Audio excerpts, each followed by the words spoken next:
ലൈലയും മജ്നുവുമാണ് കഥയിലെ നായകനും നായികയും. കേട്ടിട്ടുണ്ടോ ലൈല മജ്നു എന്നൊക്കെ?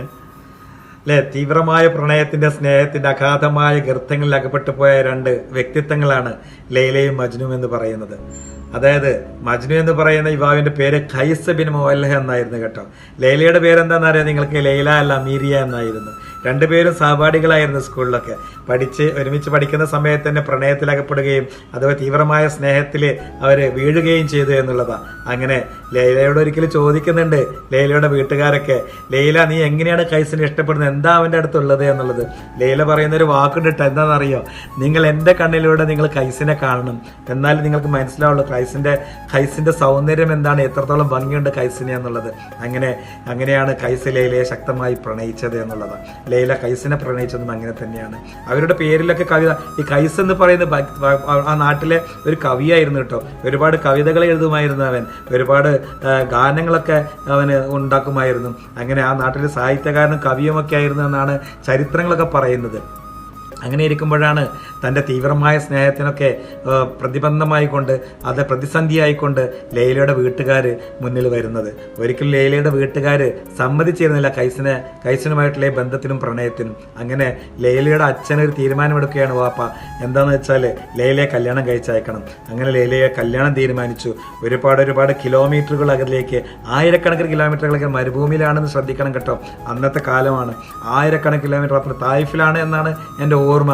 ആയിരക്കണക്കിന് കിലോമീറ്റർ അപ്പുറത്തേക്ക് തായിഫിലേക്ക് ലൈലയെ കല്യാണം കഴിച്ചയക്കുകയാണ്. ആ കല്യാണം കഴിച്ചയച്ചതിന് ശേഷം മജ്നു ശരിക്കും ഭ്രാന്തായി ഖൈസ്.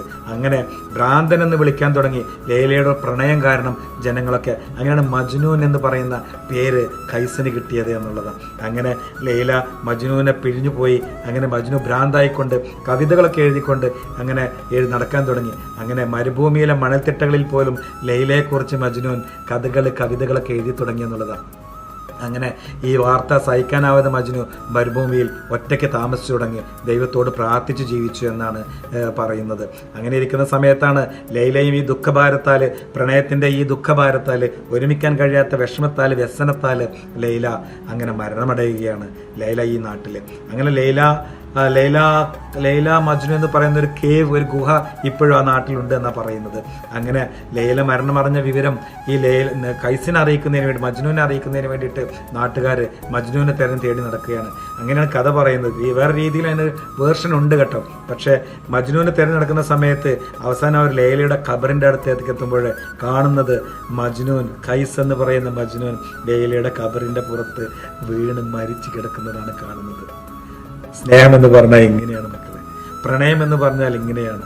ഈ കഥ എന്ന് പറഞ്ഞ ചില രൂപാന്തരങ്ങളിലൊക്കെ ലൈലയുടെ മരണവാർത്ത കേട്ട മജ്നുവിന് കല്ലറയിൽ പോയിട്ട് അവിടെ ഒരു സ്വയം ആത്മവിശ്രമത്തിലേക്ക് ചേക്കേറിയെന്നും പറയുന്നുണ്ട് കേട്ടോ.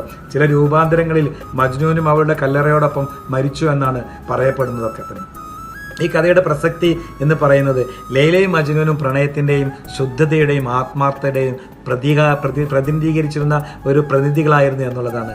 അന്ന് അവരെ പ്രണയത്തിൻ്റെ പ്രതീകങ്ങളായി കണക്കാക്കുന്ന ലോകം എവിടെ ചെന്നാലും ലൈലയും മജ്നുനും റോമിയോയും ജൂലിയറ്റും പോലെ പ്രണയങ്ങളൊക്കെ എങ്ങനെയാണെന്ന് എല്ലാവർക്കും പ്രണയിക്കാനും സ്നേഹിക്കാനും ഒക്കെ സാധിക്കണം കേട്ടോ. ഉള്ളിൻ്റെ ഉള്ളിൽ നല്ല പ്രണയങ്ങളുള്ള ജീവിതങ്ങളൊക്കെ ഭാര്യ ഭർത്താവായാലും ലൈലയും മജ്നുവിനും പോലെ പ്രണയിക്കാൻ അങ്ങോട്ടും ഇങ്ങോട്ടും അഗാധമായിക്കൊണ്ട് കഴിയട്ടെ എന്ന് ഞാൻ ആത്മാർത്ഥമായിട്ട് ആഗ്രഹിക്കുന്നു. എല്ലാവർക്കും നല്ലത് വരട്ടെ, റോമിയോയും ജൂലിയറ്റും പോലെ കേട്ടോ.